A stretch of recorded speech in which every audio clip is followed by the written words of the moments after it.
A breast cancer diagnosis in a young woman leaves her with a choice of whether or not to undergo genetic testing.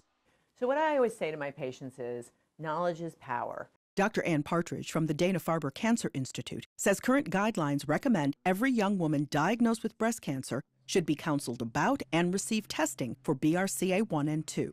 We're making strides and improving over time how we get the message to young women that they should consider testing.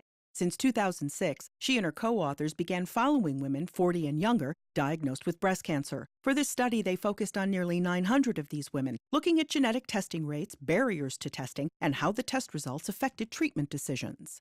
In 2006, the rates of testing were in the 70% range, and they went all the way up to about 95% by 2012 and 2013. The study appears in the journal JAMA Oncology. While the majority of women are being tested, many are not, and a small minority, but an important minority, report that nobody even talked to them about the possibility of harboring a genetic predisposition for breast cancer or that they should get tested.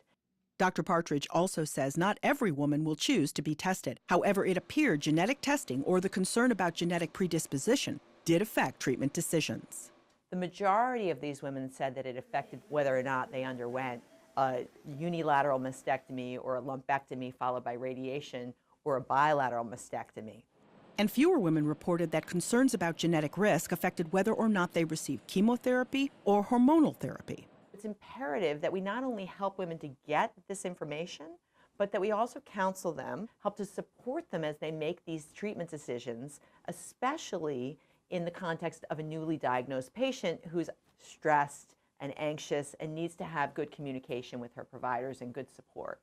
Catherine Dolph, The JAMA Report.